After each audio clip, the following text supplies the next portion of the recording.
to improve up to and perhaps even past the standard that Glean has already achieved.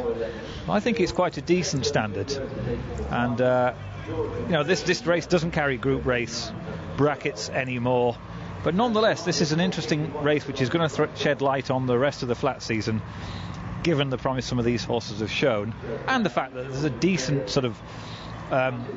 underbelly of strong form here as well, to suggest that a winner of this race is going to at least have to post a listed figure, or perhaps even a little bit better. So looking forward to this. Yeah, let's just see Glean going down. We'll just watch him move off his early paces. He looks keen to get on with the job under Richard Hughes, who's, well, he started where he left off last season, really. I think he's riding brilliantly at the moment. Very good on Hardeth yesterday at Lingfield, and he's striking at around about 30% at the moment. Of course, that will come down to his usual 20-21%.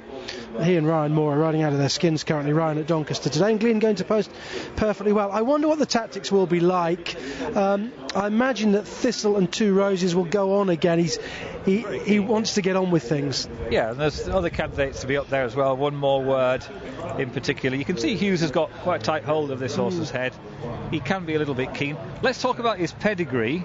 Harvest Queen was a sort of a listed Group 3 quality performer, a bit better in fact, and she stayed a mile. Raven's Pass should be something of an influence for speed, but on pedigree Glean should be well capable of staying a mile. He does appear to have a slightly keen temperament. Just a little bit fizzy going down, okay, but that would lend credence to the fact that a mile might stretch. Yeah, possibly, no. But we can get away from the core truth of a race, which is that this horse is faster than everything else. Yes, okay. And so yeah. The other factors are light and shade. No, it's true that he may turn out to be best at 7 or 6, in which case 11 to 8 is a shocking price.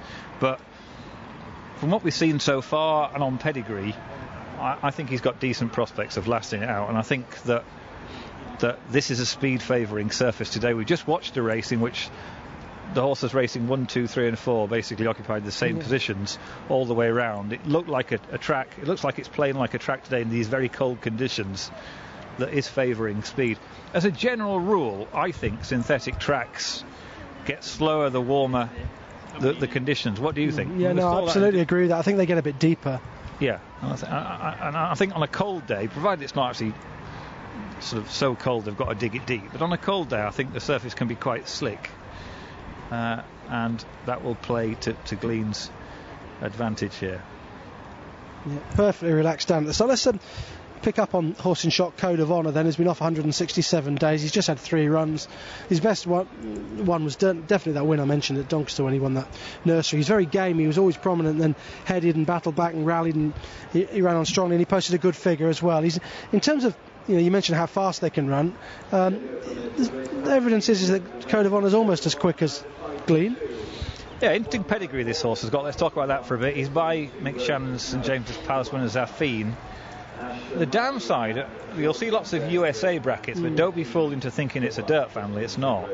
There's plenty of turf performers going back a couple of generations, and I think Code of Honour is a horse who, unlike Glean, who may be trying to stretch his speed, I think Code of Honour, who's already been twice successful over 7 furlongs, I think this will be the trip for him as a 3-year-old with no problem whatsoever. And I see him as a horse that will be even better given a sort of expansive test of midsummer on a stiff track somewhere like Ascot. If this race is tactical, and we're thinking that it won't be, but just in case it is, that may not necessarily be his bag. No, I think it will be tactical, but I don't think it'll be a dawdle, courtesy of the Andrew Balding run. Who's a 10 to 1 shot. 11 to 8, 5 to 2, the second favourite.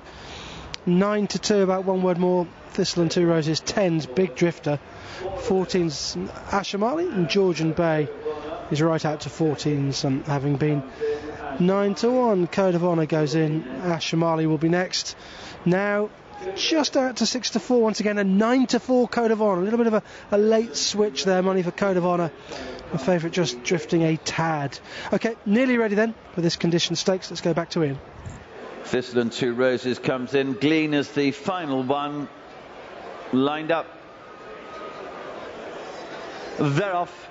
A race away, a mile is the trip. The pink jacket of One Word More is just first into his stride, although taken on by Georgian Bay. Martin Harley bidding for a quick double with the white sleeves, and Jimmy Fortune on the unbeaten Thistle and Two Roses moves past both of them, and as they approach the end of the second furlong comes through to lead. Glean, Richard Hughes, dark jacket, a yellow cap, is in a share of fourth position with the well-punted second favourite Code of Honour, Dane O'Neill in white colours, and then comes Asher Marley, the yellow and black jacket, with Neil Callan, who settled at the rear of the sixth field as they move down to the end of the back straight. So it is Thistle and Two Roses, and Jimmy Fortune has allowed him to stride on, leads by around about a length and a half. There's little to choose for second place. Georgian Bay, a dark jacket, white sleeves, and the pink and light blue colours of One Word More. In behind those, a length and a half gap to Code of Honour. He's just ridden along by Dane O'Neill as they come to the crown of the bend,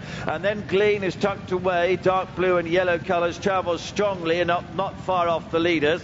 Asher Marley is the back marker. They're inside of the two marker, and William Buick has sent One Word More to the lead. Richard Hughes is after him on Glean. He's coming there strongly, and also staying on well is Georgian Bay. These have cleared away from the others as they come to the furlong pole. The yellow cap of Glean is having to struggle to get past One Word More in the pink jacket, who's still pulling out a little bit more in front. One Word More in the pink showing in front with William Buick, and beats Glean by almost a half length.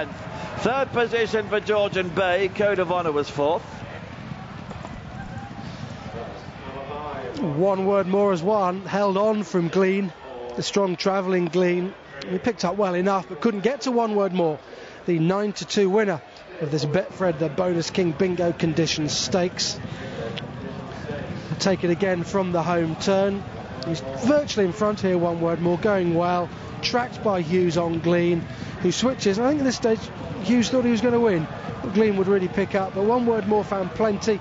Code of Honour, he's been ungainly through the race really. I thought maybe he wasn't handling the bend, he was under pressure, being niggled along and slapped down the neck coming round the bend, and he's just run all right, but he wanted to hang left, and slightly disappointing effort from him, but certainly not from the winner or from the second. No, there's no fluke about this whatsoever. I think this horse would have beaten Glean at 6 furlongs, 7 furlongs and a mile. He's a good horse. I was wrong about the surface for him. It was a case of doing too much work. I went through each of his races, and the way he operated on heavy ground when he won at Ayr, he really looked like he made it look like good to firm. But he's coped perfectly well with this surface and registered a career best in winning this race, this conditions race, from Glean, who's done absolutely nothing wrong. Glean travelled really well, but the winner was travelling, I think, at least as well. He's just a bigger type of horse. I don't think it's a case of you wouldn't want to be on Glean to improve a ton back at 7 furlongs, in my opinion. Not at all.